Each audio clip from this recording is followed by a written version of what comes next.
We go to the phone lines to talk about jobs millennials just don't want to do anymore. Now, thanks to technologies, more bosses than ever are catering to meet the work-life balance needs of the workforce. And on the line with us this morning, Alec Stewart from Eagle Insured Advisors to talk about jobs millennials just don't want to do anymore. First and foremost, welcome, Alec. And second, they don't even want 9-to-5 jobs, these millennials. And yet here we are in America with a, quote, job crisis. Thank you so much. Good morning. Good morning. You're exactly correct. And we did a lot of research as we had set up Eagle Insurance to try to look at millennials and see specifically what they're wanting and what they're looking for, because we honestly believe that millennials are going to be on the forefront and some of the most productive workforce players out there for the next 20, 30 years. They really have it down, and they know what they're looking for as far as their work-life balance and trying to work in a manner that is faster and more efficient. I hear what you're saying, but at the same time, I'm like, really? Really? How do you have a better I'm trying to have a better work-life balance even now and still make ends meet. How do you do it? Exactly. And, I was having a conversation last night with a bunch of people, and, part of it is it may even come across as being entitled that, I want it my way or I'm not going to do it. I kind of think it does come across that way.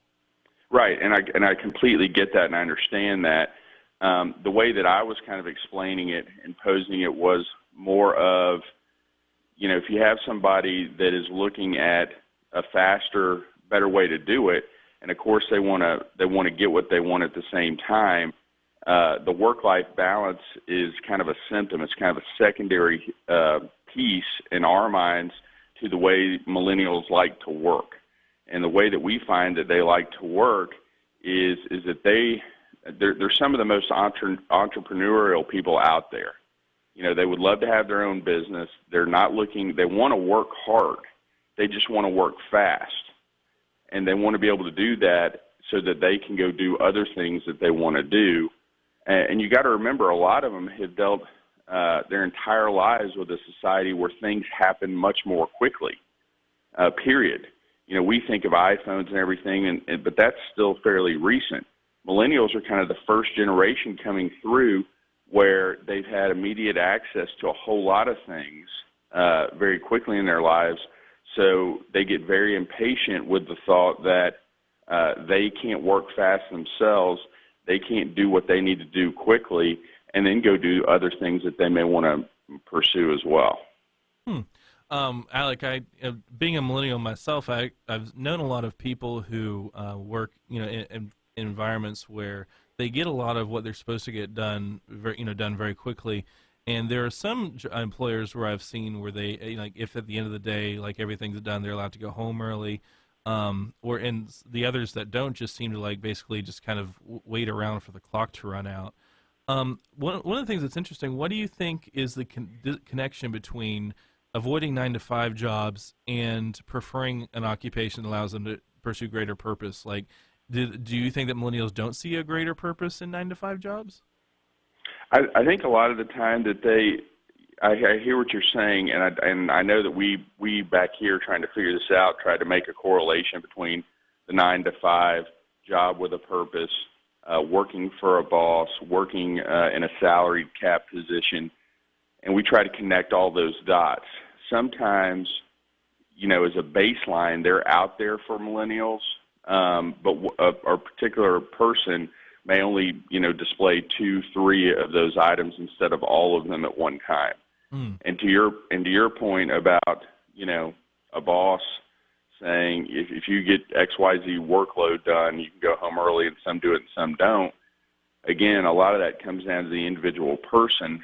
I'm just saying that by demographics set, if you had 10 millennials out there and you gave them a task to do, and not even a reward if you could go home early, if they were working from home and you had 10 people from mixed demographic ages across the spectrum, I believe that millennials could probably do the job much more quickly and much more effectively because they've got tremendous focus and they know what they're trying to get done. Well, when you're thinking in terms of sales calls, let's say, it is a lot different today than it was even 20 years ago when you'd have to make phone calls or do, just kind of stop in and see how things are going. And you'd have to touch base several times by phone or by dropping in on someone, where now email. I mean, text messaging's even faster than email. Hey, I'm in your neighborhood. Mind if I drop by? And I so agree. I can see. I agree. I've got existing clients even that, due to their age and how they operate. I mean, I honestly feel like that if you call them, they almost feel like you're intruding on their space. Yeah, people don't use the phone anymore. It's really strange. Yeah. I think, though, we shouldn't lose that concept of meeting face to face, obviously, to make decisions and sign contracts and so forth. But people are doing that by email as well. Yeah. We're speaking with Alec Stewart. He is with Eagle Insured Advisors, and we're talking about jobs millennials won't do. But it's really morphing into how millennials want to, I guess, increase access to their life while decreasing the amount of wasted time they spend on their jobs. Because you can spend a lot of time sitting in the office surfing on the internet if your work is done. I agree with that. I mean, it's, like the movie Office Space. I mean, I agree with that 100%. You can completely, fill up a day with wasted energy and wasted time. And I mean, that's one of the reasons we looked at, we've seen a lot of our insurance carriers move to their hard sales positions, allowing their sales reps who make a lot of good money to work from home. So they're not even in an office, and they may or may not even be millennials. And so when we set up Eagle Insured, knowing that one of the major groups we'd like to recruit were millennials, we specifically set up a program to where people could work anywhere they want, anytime they want, and they could produce as much as they want, and for that, there's no ceiling. So as far as millennial checking off those boxes I mentioned earlier, a model like ours would fit almost every single thing that they could want. If they wanted to work from home, if they wanted to work from a Starbucks, no cap on what they make, new and renewal income. And so as you start trying to piece together a particular person that may put a whole lot of value on calls or a whole lot of value on their time or a whole lot of value on work-life balance, as we start looking at the future, and lots of other businesses in our industry are doing the same thing. I mean, I was at a huge care meeting back in May, and they spent an entire day with experts talking about millennial buyers as far as consumers purchasing insurance and how they want to purchase it. So to your point, you've got to be able to offer, not only as an employer standpoint, different options to the workforce. To the consumer, you've also got to be able to offer many options as far as the way you want to communicate with them: text, social media, email, phone, as you mentioned. I mean, sometimes we have group meetings with clients where we do it by Skype.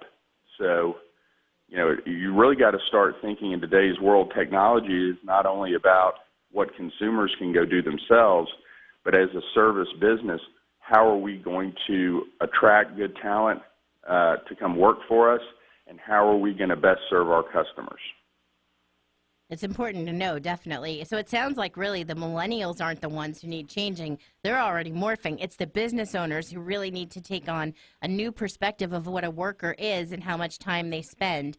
And I think, too, like you said, Alec, if someone's working on their own, sort of like, especially like a salesperson or something like that, they're going to obviously document the hours that they work, but you may actually get more work time out of them than you would if they were sitting in front of a computer and had nothing to do. Right. Exactly. And I think the smarter thing for an employer to look at, to be honest with you, is not necessarily – employers have to get away from the whole time clock punching mentality or, bringing your lunchbox to work or whatever they've got in their minds. Employers need to start thinking about the task and setting up very clear accountability and a very clear track to run on.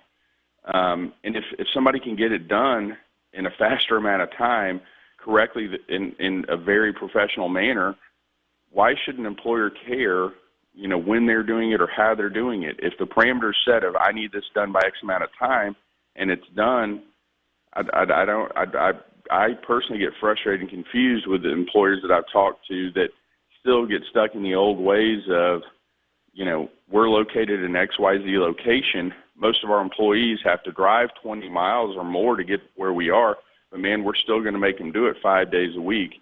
I'm just not sure that model really works in today's world. You're making a lot of really good points, Alec, and I appreciate that you joined us this morning because you gave us a perspective that we hadn't had before we talked with you. Thanks for joining us. Thank you so much. Have a wonderful day. Thank you, you too.